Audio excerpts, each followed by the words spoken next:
You're listening to a podcast from The Word. I've got a thing, Mark, that is not quite a stack waddy game, but it's on its way to a stack waddy game. It's got elements of a stack waddy game, and I thought you might like it. Okay, so you bear with me. This was prompted by me seeing a poster the other day in town for the Bob Marley biopic One Love. And I don't know if you've seen those posters, but the tagline, the kind of cell line for this film is first he changed music, then he changed the world. Oh, this is good. So is it guess the film from the tag? Absolutely. First he changed music. When it's safe to go back in the water and then space. Yeah, go on. First he changed music. No, he didn't. Then he changed the world. No, he didn't do that either. And then nobody admired Bob Marley more than me. It was just ridiculous. Anyway, these are taglines that we used to market major musical biopics. And what you, Mark Ellen, have to do is to identify the films. Okay? Go on. Try me. The only thing more extraordinary than their music is his story. The only thing more extraordinary than their music is his story. What's that film, Mark? You don't know, do you? Oh, my Lord, It's Bohemian Rhapsody. Oh, God. The next one. The ceremony is about to begin. That's clearly The Doors. The Doors. It must be The Doors, mustn't it? Yeah. Absolutely correct. Next one. Based on a true fantasy. Based on a true fantasy. Rocket Man? You're absolutely correct. You're doing very well. You got 2 out of 3. Okay, next one. Love is a burning thing. Love is a burning thing. What's that film, Mark? What musical biopic is that film? It must be Johnny Cash and Reese Witherspoon, I'm guessing. It's Walk the Line. Ring of Fire. It's called Walk the Line. It's called Walk the Line. Okay, Johnny Cash. Okay, next one. A girl who knew how to cook, how to dress, how to keep house, how to act like a lady. A girl. Well, that's either The Coal Miner's Daughter. It is correct. Oh, it is. Okay, good. You're doing I haven't very done well. badly. You've got all but one. This is really good. All but one. You've got 2 more to go. The music you love forever, the man you'll never forget. The music you love forever, the man you'll never forget. What's that film? Oh, Lord. See, loads of people listening to this. It's more contemporary than Ray Charles, isn't it? Or, well, who is it? Go on. Loads of people listening to this going, Sir, I've got it. It's the Buddy Holly story. Oh, of course. Of course it is. And finally, the man, the music, the madness, the murder, the motion picture. Isn't that good? The man, the music, the madness, the murder, the motion picture. What's that musical biopic, Mark Ellen? God, is it Phil Spector? I mean, no, it's not. No. It's Amadeus. Oh, God. Oh, no. Well. That's really good. So Those were brilliant. They're all good, aren't they? They're excellent. They're absolutely excellent. So we're recording this on Friday afternoon, and I was just doing a little whiz around the internet, and I found that released this week, 50 years ago, Mark, 50 years ago this week, is the long-playing record that I think you could say is the most evergreen, the least dated, the most playable long-playing pop record of our time. I'm prepared to say that. It's the most evergreen, the most dated, the most playable, long-playing record of our time. Came out the same week as Todd Rundgren's Todd and Radio Oh, I know what it is. Their big star. Go on, what is it? It's Pretzel Logic. It is Pretzel Logic. Oh, my God, of course. It is Pretzel Logic. That's a brilliant choice. I is. played it not long ago, and it's still the leanest, most beautiful. It also has, this is a fact, it has one of the best sides of an album, the most complete and perfect sides of an album ever recorded. Possibly as good as the first side of the second band album, which I think is Ricky Don't Lose That Number, I've got to Night hear by Night. Let me think now. Any major Barrytown, any major dude will tell any you. major dude, Barrytown and East St. Louis Toodaloo. Absolutely. And the second side is Parker's Band, Through with Buzz, Pretzel Logic, With a Gun, Charlie Freak, and Monkey in Your Cell. And I was thinking to myself, no, I've lived with this record for 50 years, and I know how playable it is, and I know how frequently I kind of reach for it. But then it struck me that it's kind of it never falls out of fashion, partly because of the way it looks from the outside, and the title, Pretzel Logic. It's so bizarre. It's not dated at all, is it? Not remotely. People look back on other records, maybe of that era, I don't know, Hotel California or whatever, and think, oh, that's very 70s. That's a bit dated. Pretzel Logic can never date. Remotely. Because it was always strange at the time. The reviews at the time say it's really great. Enemies Record of the Year, apparently, for 1974, which I didn't realize. And the reviews at the time said it's impeccably played, but we don't understand a word of it. We don't know what it's about at all. And actually, 50 years later, most people don't know what it's about either. Which is part of the attraction. It's part of the attraction. Completely mysterious. And it's also that as the times grow more cynical, and I think the times are more cynical. Yeah. Pretzel Logic is just waiting there for the times, isn't it? It kind of got there. It got there ahead of the times. It did. So it was born in the era of Watergate, and it sounds just the same in the era of Vladimir Putin, doesn't it? Really, it does. It's kind of there's nothing you can surprise it with. You know what I mean? It's seen every kind of human failing and examples of moral turpitude, and carries on going, doesn't it, really? And, so that's my theory.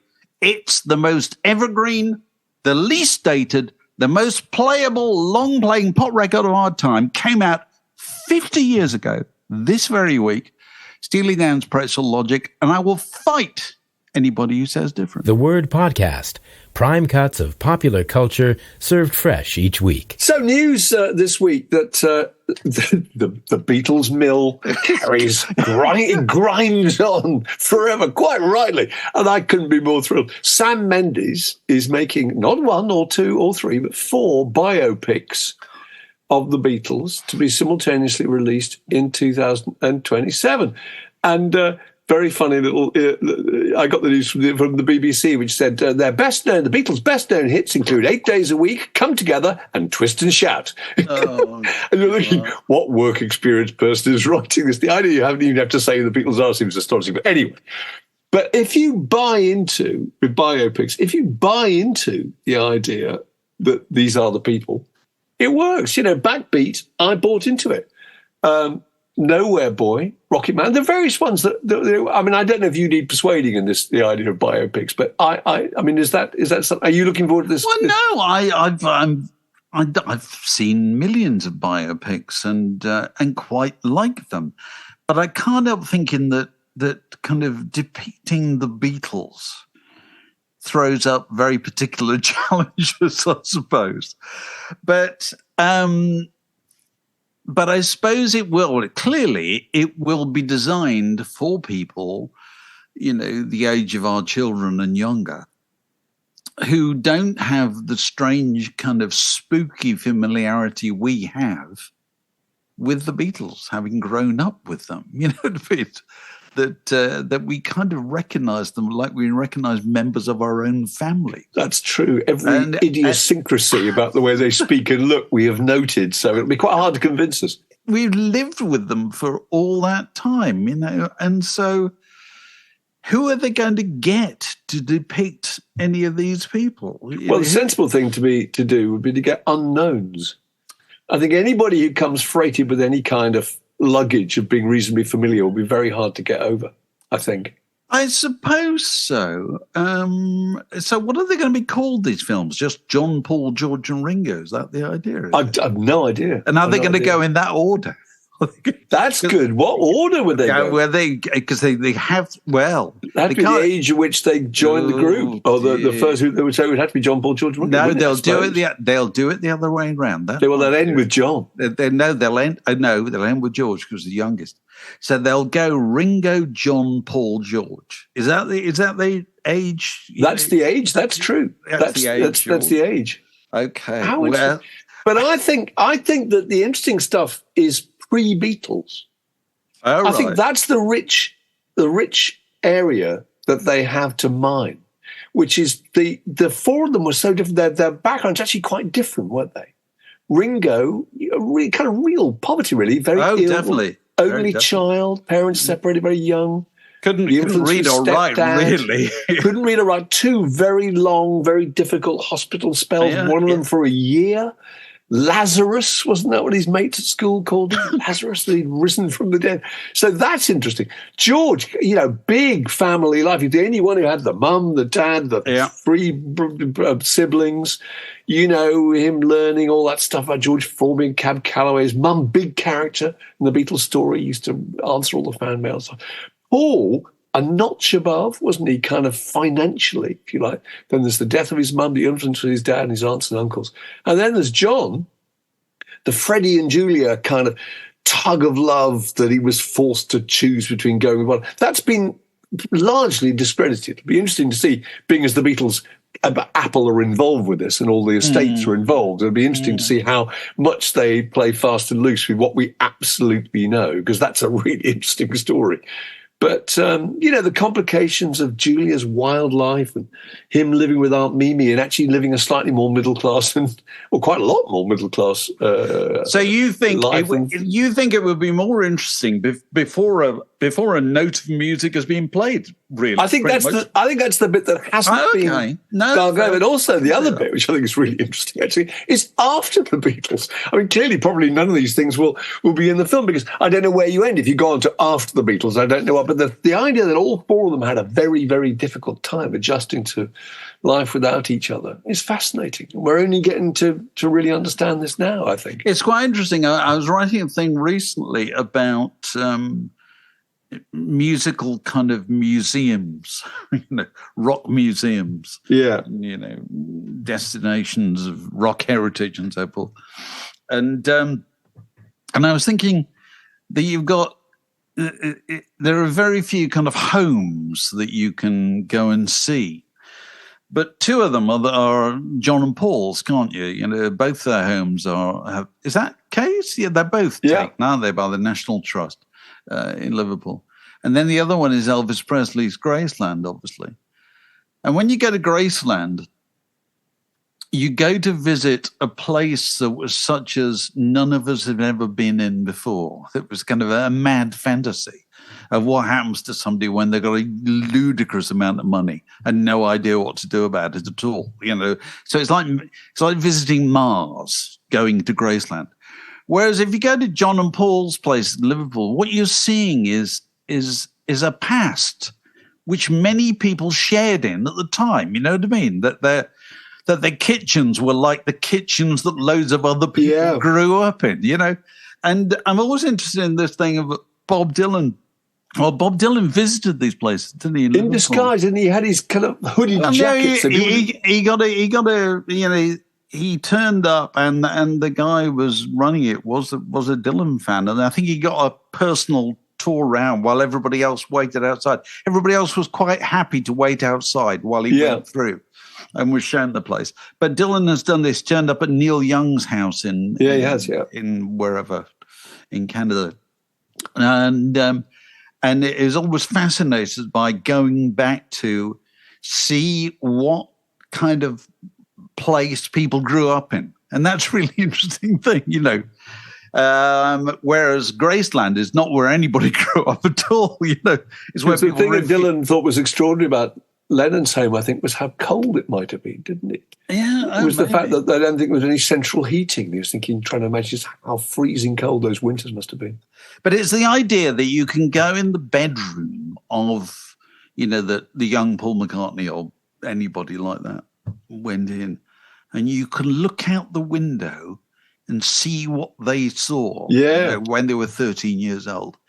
That's somehow more instructive than seeing what they saw when they were 30 years old and usually successful. You know what I mean? It is. That's the interesting contrast, with your Beatles theory. I would be interested. Yes, I'd be interested in that. Also, I'd be interested in the idea of seeing it from their point of view, because every Beatles film tends to be about the communal experience of what the four Beatles went through together.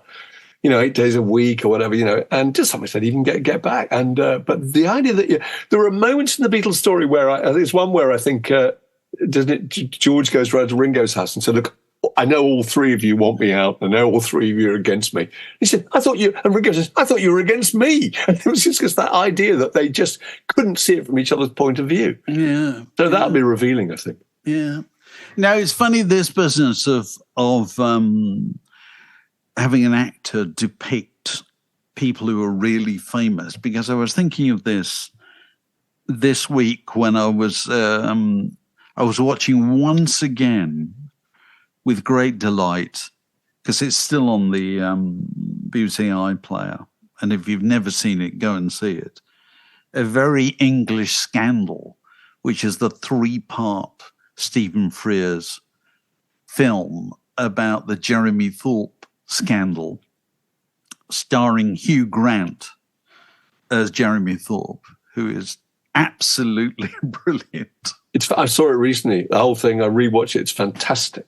And but the thing about it that struck me is, there's Hugh Grant comes into view, skipping down the stairs in the Houses of Parliament to meet people, and you're just enthralled with his kind of charisma as an actor and his ability to embody this person. And then you think to yourself, did Jeremy Thorpe really look like that?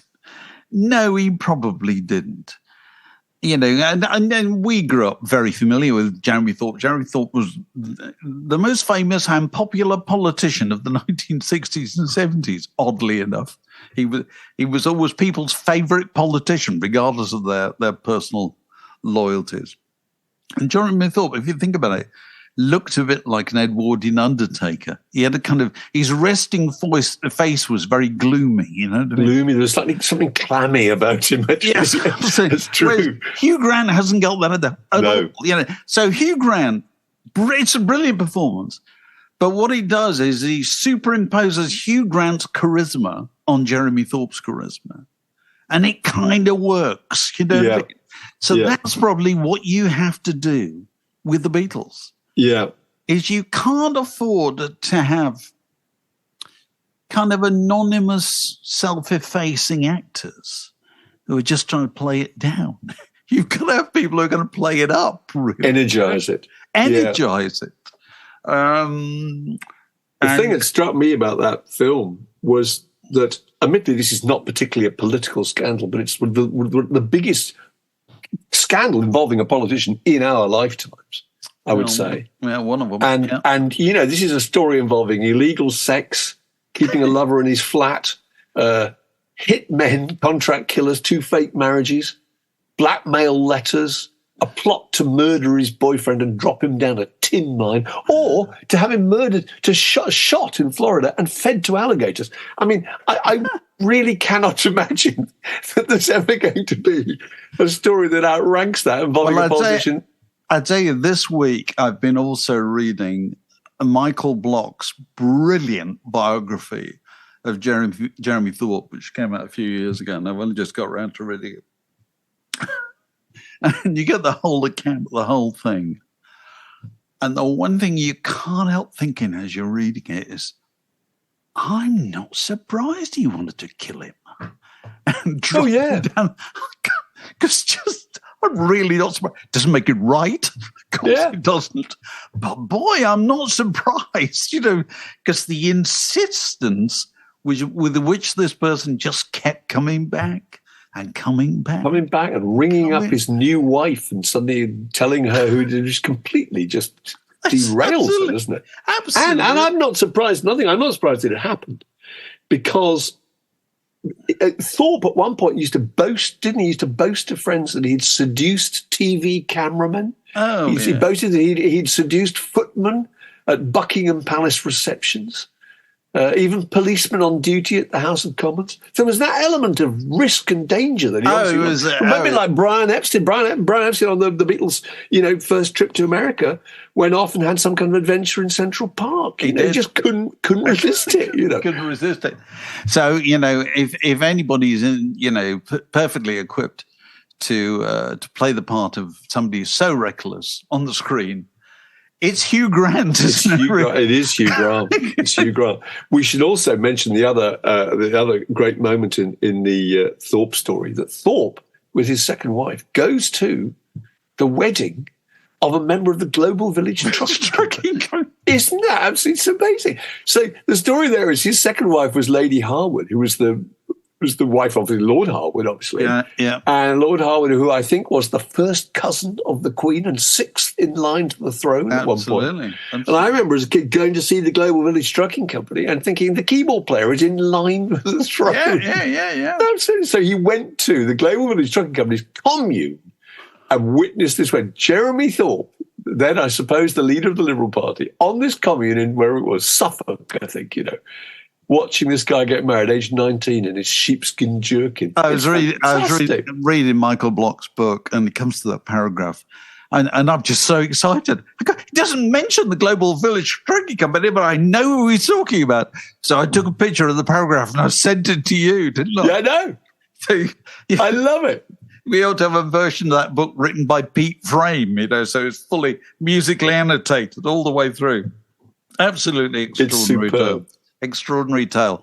Extraordinary 3-part film, as we say, still on the BBC iPlayer. If you've never seen it, fill your boots. This is a junction in the word podcast. It separates that bit from this next bit. Well, you've been following, as I have, the story about the Stolen Eagles lyrics, which I shall very briefly recap. As far as I can see, what happened was that Ed Sanders, the same Ed Sanders who was in the Fugs, that's extraordinary in itself. Absolutely. Ed Sanders was commissioned in, I think, the late 70s to write a book about the Eagles, about the Eagles story. And in researching that book and interviewing them, they told him the full chapter and verse nuts and bolts of the extent to which they'd fallen out, which eventually led to the hell freezing over tour, etc., etc.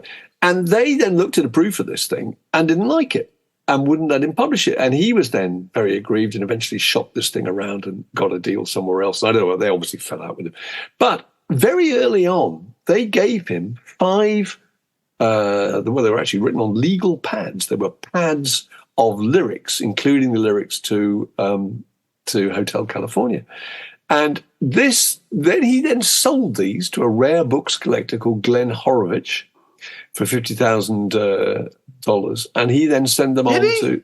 Did he sell them? Did he sell them? Yeah, he sold them. Yeah, I think so, $50,000. He then sent them, sold them on to this guy, Glenn Horowitz, to a memorabilia seller called Edward Kosinski, and a former Rock and Roll Hall of Fame curator, Craig Inciardi, I think it was. Now, then the issue started, which is that they would not reveal, as far as I can see, where these things had come from. They claimed they'd found them backstage somewhere. Was that right? Well, I think nobody quite is clear about how they came into the possession of Ed Sanders in the first place, really, although he undoubtedly acquired them in the process of researching this book. They were lyrics and also lots of what you might call working out. Yeah. So it wasn't just the lyrics of Hotel California. It was, loads of earlier stabs at it with crossings out going, bollocks, not that. But, yeah. But the interesting thing is that they obviously gave those to him at the time, not realizing maybe the whole market for lyrics, for original handwritten lyrics just hadn't taken off, had it? No, it hadn't. Because you'd think that would be an insane thing to have done, to give them to him, actually. It's only latterly that people realize the value of these things. Yeah. It's only really in the last 10 years that these things have started going insane, that people will pay mad sums of money for anything connected with anybody. And so, this is ending up in court Well, Ed Sanders' defense is that he could have gone with all the material that they'd given him and sold it for a lot of money to Rolling Stone or the New Yorker or whatever. So he says he was acting with great reserve. I don't think he would have got much money out of Rolling Stone or the New Yorker. I mean, it's a very odd market, isn't it? Yeah, it really? is. I mean, who would buy those kind of things? I don't know, but there undoubtedly would be people who would. And of course, if it's got all the crossings out and the workings out, that makes it more authentic, doesn't it? It's not like, you remember a few years ago, Don McLean found the lyrics to American Pie, didn't he? Magically, he just suddenly found them. And got $1 million for them. And then magically, a few weeks later, found the lyrics for Vincent, I think. His subsequent hit. Well, I remember we did a podcast with Lloyd Cole about 2 years ago. Lloyd Cole, just if you want him to handwrite the lyrics for, I'm not pretending that these are the original versions with the crossings out and stuff. If you want him to simply handwrite the lyrics to your favourite song, he will do it for a modest sum. Which I think is really, yeah, absolutely. It's perfectly legitimate. Nothing wrong with that at all. It's it's an enhanced autograph, isn't it? Yeah. No trouble with that at all. So, we shall follow this court case with interest. And Irving Azoff, who's the Eagles manager since back in the day, was giving evidence in court about them the other day when the judge said, are you the man that was referred to as the devil? Something like this. Satan, wasn't it? Satan. They called you Satan. Satan. We know he's Satan, but he's our Satan. He's our Satan. He's our Satan, which is very... Seemed quite affectionate, didn't it? It's very Don Henley. Yeah. And I was intrigued to note, I was reminded in reading about the court case that Take It Easy, which Jackson Browne wrote the beginnings of, and then Glenn Frey, I think, wrote the ending of. Jackson Browne gets all the royalties for Take It Easy. And I'm thinking to myself, that's quite good, isn't it? And then I thought, no, it's on the Eagles' greatest hits, which was, last time I looked, the biggest selling album in the history of the United States. Why does he get all the royalties? Well, I don't know. They obviously just decided it was cleaner. Because he'd written most of the song, but Glenn Frey came in and helped finish it or something. I think he and Glenn and Jackson Browne were sharing an apartment at the time. And, you imagine that, sharing an apartment.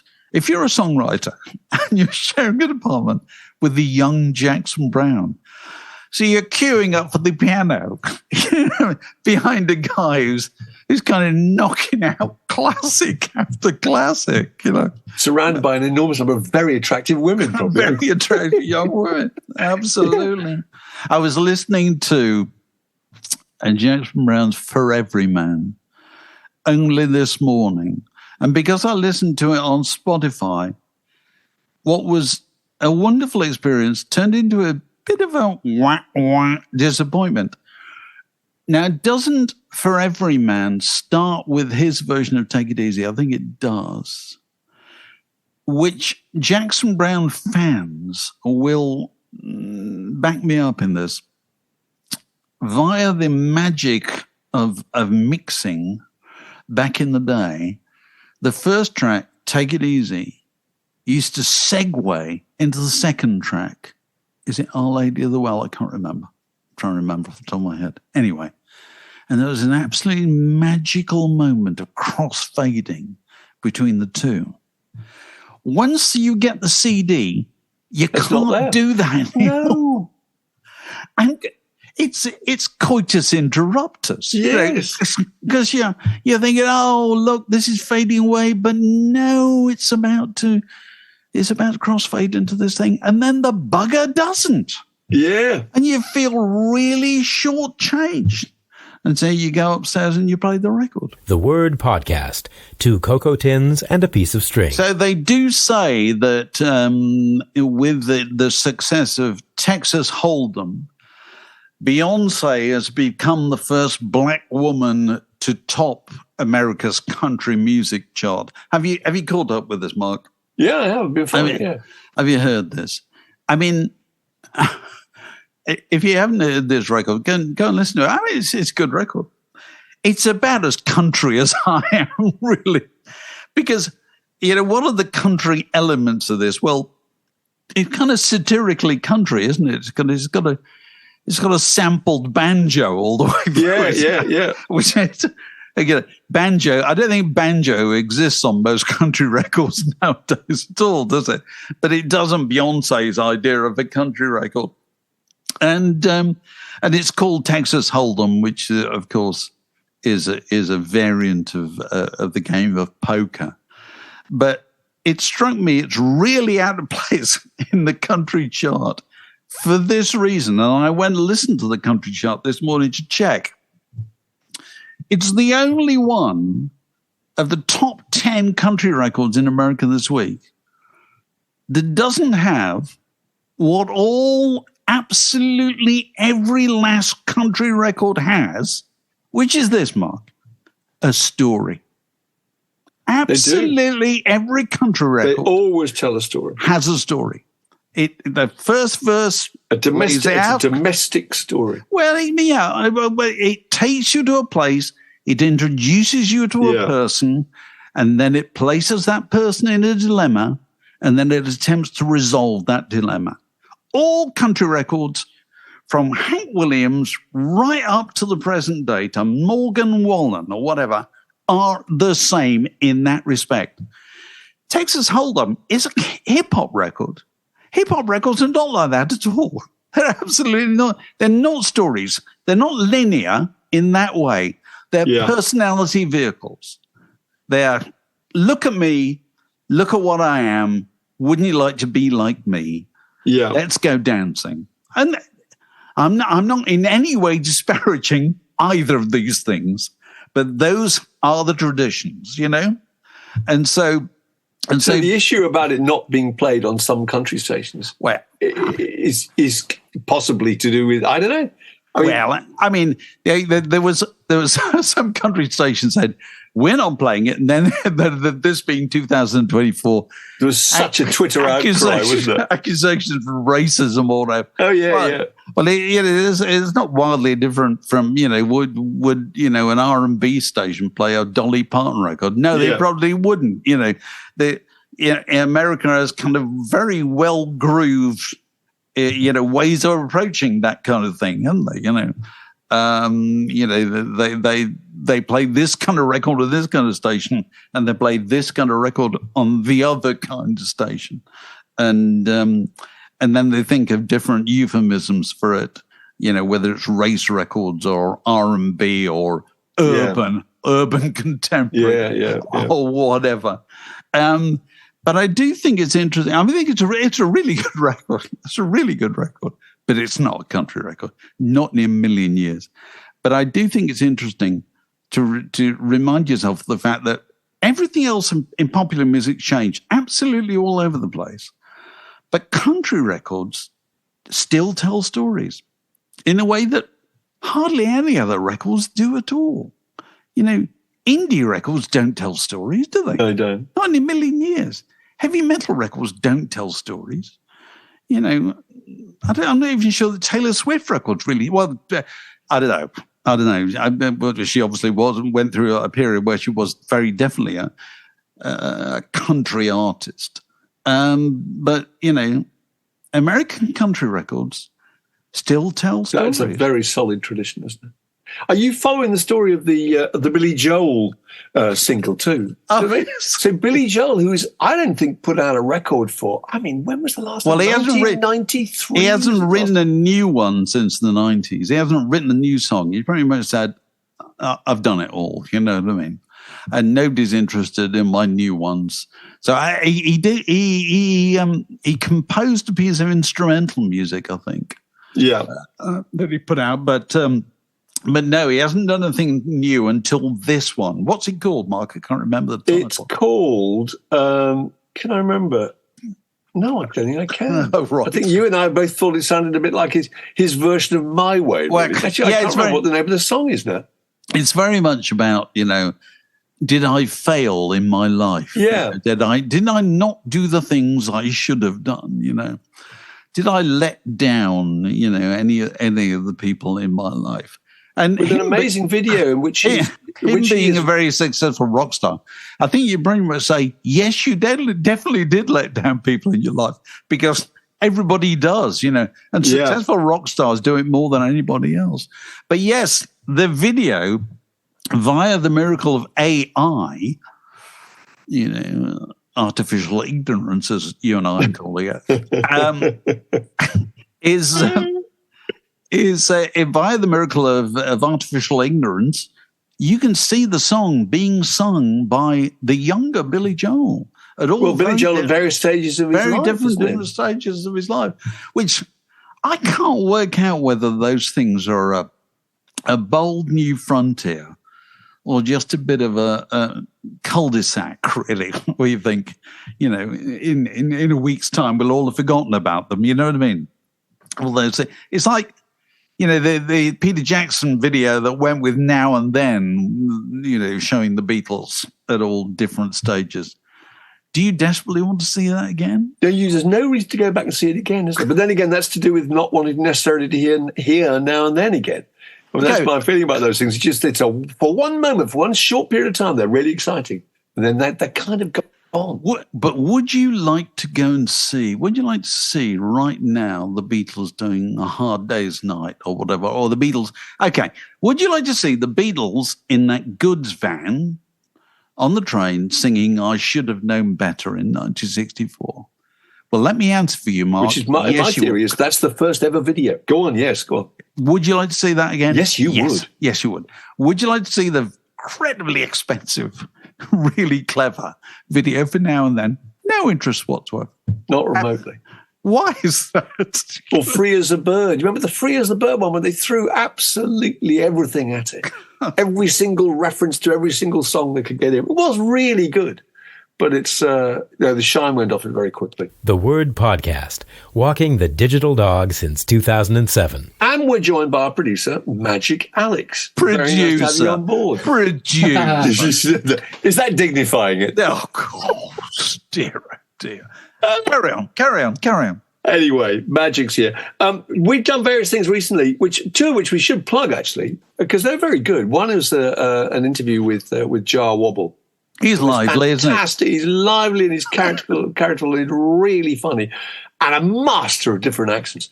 And I thought he was really interesting. I think he is one of those very rare examples for somebody whose career kind of fell through the floor at one point, involving booze and drugs, I think. And he kind of fell through the bottom and started working, didn't he, at London Underground as a proper job, tube driver and ticket collector, a proper job, which he thoroughly enjoyed, as well as I could see.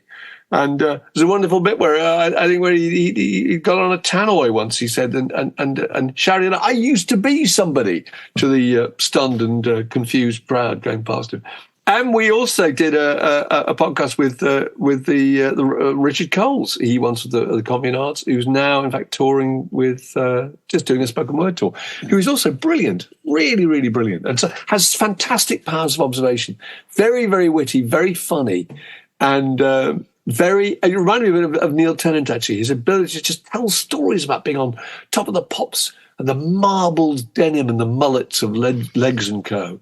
And, he's sitting between various famous people watching Kylie Minogue on stage. And a marvelous story about being playing to a load of Spanish delinquents who are armed with pea shooters and catapults. It's just fantastic, I thought. And also talked about how the 80s was the golden age of pop music. We talked a bit about that, which is a thread we should expand upon at some stage, because he was right, I think. Do you? The great thing about both those guests is what makes them doubly interesting is the fact that they haven't just been pop stars. Yeah. It's the fact that Jar Wobble, or John, as we call him, worked on the London Underground, and Richard Coles was obviously many years a vicar, it's the stuff you want to ask them about, isn't it? Yeah, it really is. Because, pop stars' lives, in many ways, are a bit dull compared to having been a vicar or worked on the London Underground. Do you know what I mean? Yeah. Because we're all curious about those kind of things. Who would you rather meet? It's like people will say, they talk about, who's your ideal dinner party? I don't know if you have any answers to this, Alex. People always say, I'd like to have William Shakespeare, Mahatma Gandhi, and, I don't know. Hugh Grant, Michael Palin. Nelson Victoria Mandela. Wood. And I think, oh, my God, no, you don't really want that. And do you want a table full of egos all trying to be noticed? Or would you rather have somebody who'd worked on the London Underground or somebody who'd been a vicar?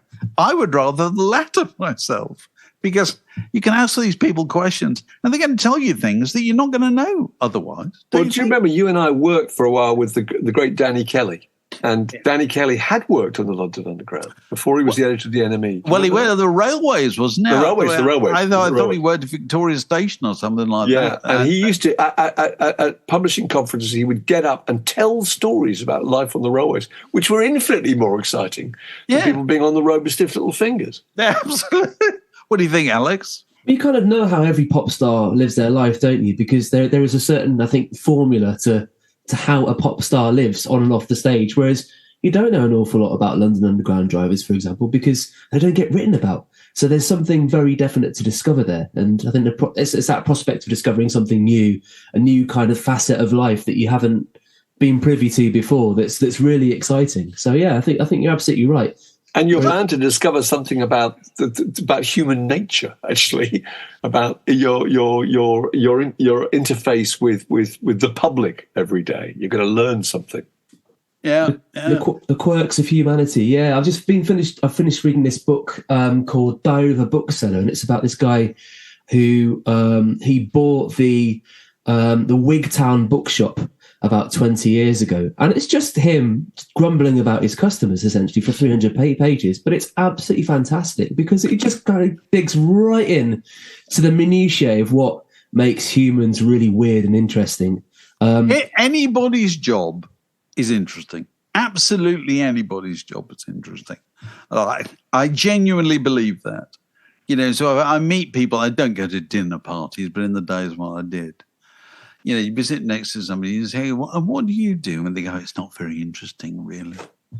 And it's always interesting, whatever it is, because you've never dealt with it before. So, Alex, will you be going to the Liam Gallagher 4-day festival in Malta? This is good, isn't it? Let me just Liam Gallagher and friends have a Malta weekender. 4 days in Malta in September. And this is going to include host club nights, pool parties, and boat parties. And I'm saying I can just see half of Manchester there in Man City bucket hats, don't you think? And I see a lot of Stella being drunk, a lot of football being watched on big screens. And I think there'll almost certainly be a Bonehead Arthur's lookalike contest. But anyway, possibly the highest volume of coats in the sun in the world, I'd wager. Yes, that's true. I've already made tentative plans with a McCartney friend of mine, actually. Yeah, of course. It sounds simultaneously awesome and terrible, but I feel like I do need to go for at least part of it. But it feels kind of weird as well. I mean, Malta seems like it's not very. Well, it doesn't seem like the obvious choice at all, does it? No, but it's probably where they could get. No, you're probably Malta. Right. I don't know how much you know of wartime history, but Malta during the Second World War was actually presented with a special medal, wasn't it, Mark, to record its resistance to German bombing, because it was a very important strategic point in the Mediterranean. Mm. And it played a big part in the war, actually. A big part in the war. Yeah. And so, it knows what it is to suffer cruel and unusual punishment. So the arrival of 50,000 simian creatures. Creatures. Wearing, as Mark says, bucket hats and waving bottles of Stella at each other, and wondering when Jake Bugg is going to be on or whatever. We'll be like water off a duck's back to the Maltese. This is a quick side note. It's kind of a little bit off topic, but I was in Malta in November and went to the pub where Oliver Reed spent his last day. And lovely, tiny little place. And they sell merch. They sell T-shirts with the list of what he drank that day and blazoned on the front, which I thought was really, really odd. I didn't buy one, but Alex, you missed a trick there badly. That's a good shirt. I think you should have bought that, and we could have offered that as a prize, right, in our Friday night quizzes. I'll have to get one when I go. I'll have to get one when I go see LG and Chums. They'll probably sell out to LG, to the fans of LG and Chums. Is that a new thing though? Because that whole idea of you go on rock and roll sea cruises and there's the band, your favourite band are there playing every night. Here's the thing, I've done a little bit of research into this and it's not entirely new. No, I mean, I think what Liam's doing is slightly new because it's in a holiday destination on land, and short of Benidorm and your warm climate festivals, I can't think of another thing like it that's curated by an artist. However, there have been various rock cruises happening over the past sort of 10, 15 years. There's a Monsters of Rock cruise, which sets sails every year. And they have, I think on this year's bill, Joe Satriani, The Darkness, Ace from Kiss. So it's quite a big thing. You had the Weezer cruise in 2012 and 2014, where they essentially... they put on a load of bands that were their friends and they liked, like Dinosaur Jr., and they included loads of Weezer-based activities that you could indulge yourself in on said cruise, such as a Weezer photo session, a Weezer quiz. You could get your vows renewed by a member of Weezer. Really? A Weezer Q&A. You could your marital vows. You could get your marital vows renewed by a genuine, bona fide, certified member of the Popular Beat combo Weezer, which is that's a really good idea because you don't have to be licensed to do that. Alex, you could do that. You could do it. The next time you go out beetling on a cruise, you can say, "Is there anybody here who'd like to renew their vows in the presence of and the Beatles in inverted commas will sing you a song or something?" You could do that. I suppose I could. Yeah. It's also the punk world's got in on it as well. Flogging Molly have got their Salty Dog cruise, where they bring on a load of kind of, I suppose, Irish-centric punk bands to do their thing. But I think the first one was, it's called the 70,000 Tons of Metal, and it started in 2011. And they have 60 bands on this cruise over the course. Yep. They all sail out of somewhere in Florida to somewhere in the Caribbean. That seems to be the constant. But apparently at first the cruise company were really reluctant to do this because they were a bit worried about what the clientele would be like, because rock and roll had a certain reputation. But here's the funny thing was the guests were so unexpectedly friendly and well behaved that they decided to do it again. It's become a fixture, which reminded me of another thing, which isn't too far away. It's Rebellion Festival at the Winter Gardens in Blackpool, which isn't exactly a rock and roll holiday because it's in Blackpool. But I played there once, and they have it every year at the Winter Gardens, which is this big kind of, combination of venues up there. And I've never seen so many falling down drunk like proper grown-ups in a single space ever, I don't think. Sounds delightful. Yet all these people were intensely well-behaved and polite to each other. It was fascinating. Oh, wow. It's been going on for a little while, I think, but not in the way that Liam Gallagher is doing it. And I'll be there, though. The Word Podcast. Fix yourself a drink and it's like being in the pub. And we are joined by Adrian Ainsworth, whose birthday it was recently, our birthday guest this week, who has a question for the panel. But Adrian, happy birthday. And how is it celebrated? The real celebration, the birthday is actually today, but the real celebration is on Sunday when we're taking my folks to the heady, high dining surroundings of the local Toby Carvery. Oh, very good! Excellent. So, can't knock it. My mum had a fall recently, and she she's not been out much, so we are slightly worried that she'll be sort of very hyper and take too many roast potatoes or something like that. Yeah, start sitting on the table. I quite fancy a carvery. There's nothing wrong with a carvery. No, exactly. Yeah. We don't go often enough. No, absolutely. Looking forward to it. Yes. Do they still have some Black Forest gatto at the end of the evening, do you think? I think so. Or the Blue Nun. Just insert pudding of your choice with custard. With custard. Yeah, absolutely. Yeah. Bernie Inns. Oh, it's all coming back. Yeah, it's all coming back. What joy! Anyway, what's your? So you got a theory or a question?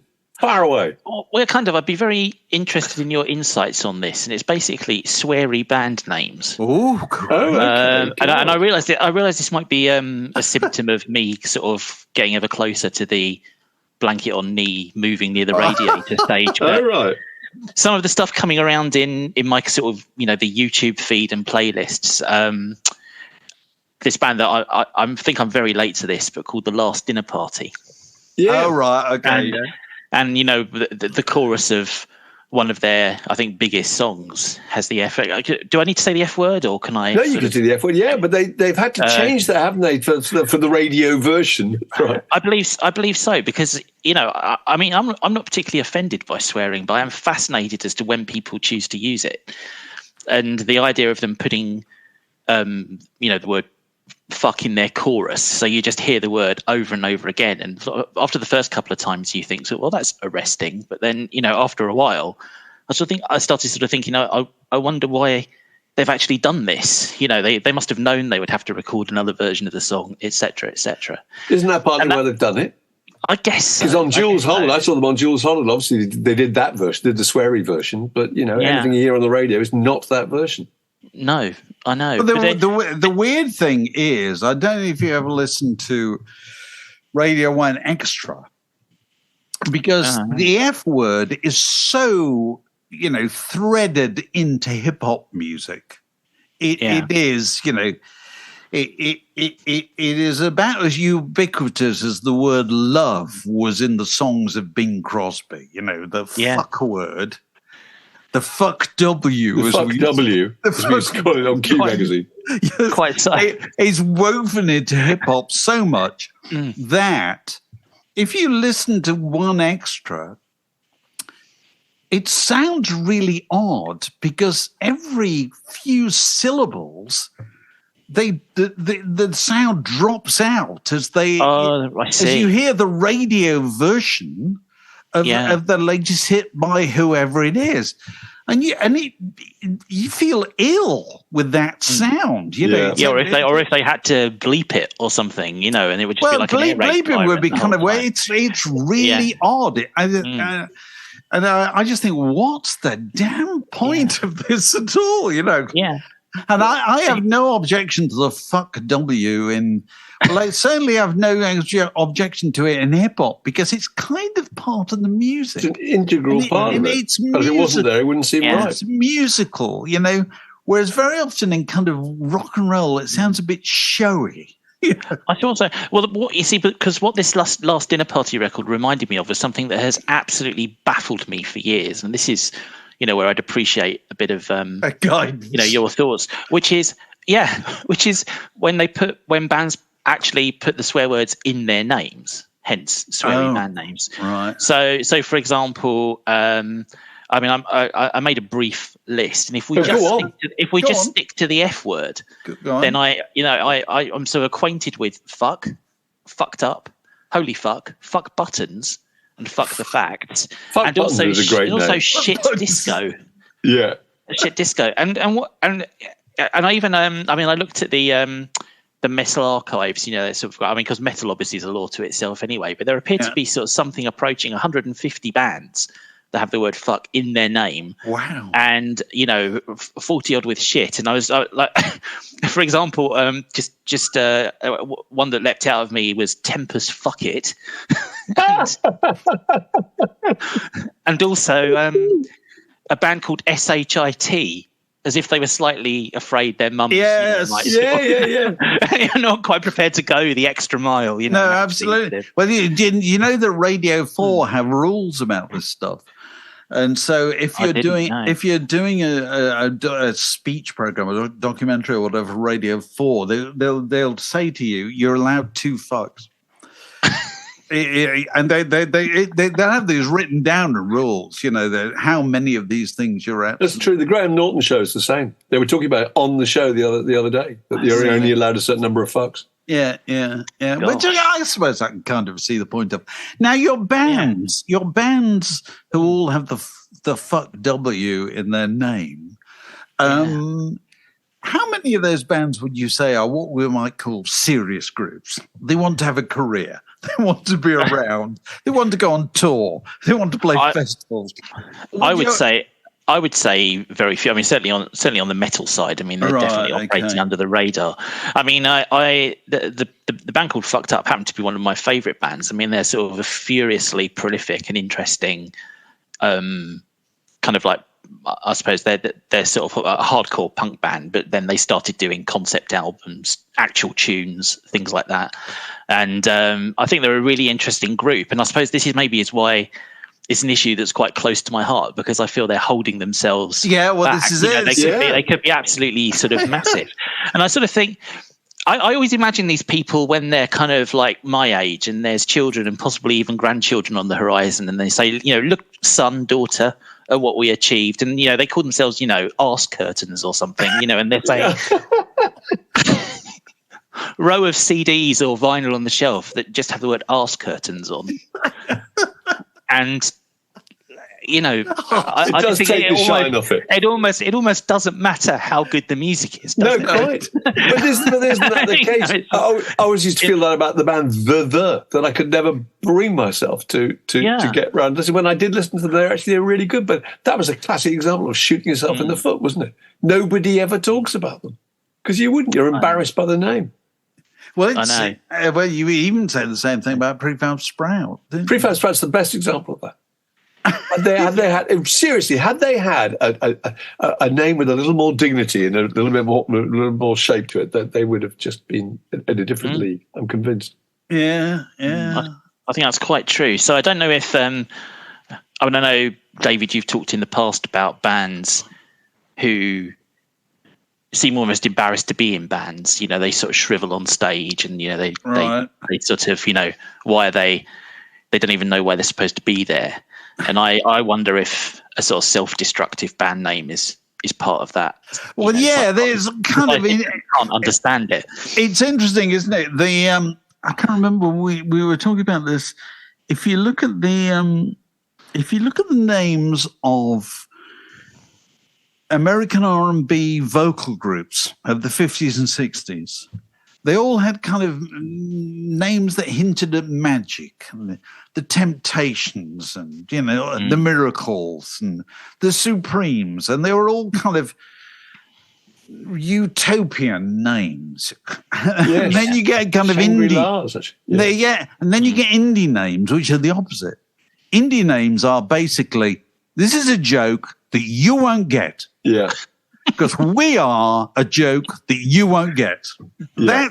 That's a little, they're deliberately prosaic. Deliberately painted themselves into a corner. Or moose. Because we don't want people to like us that we haven't approved. They have to like us for the right reasons.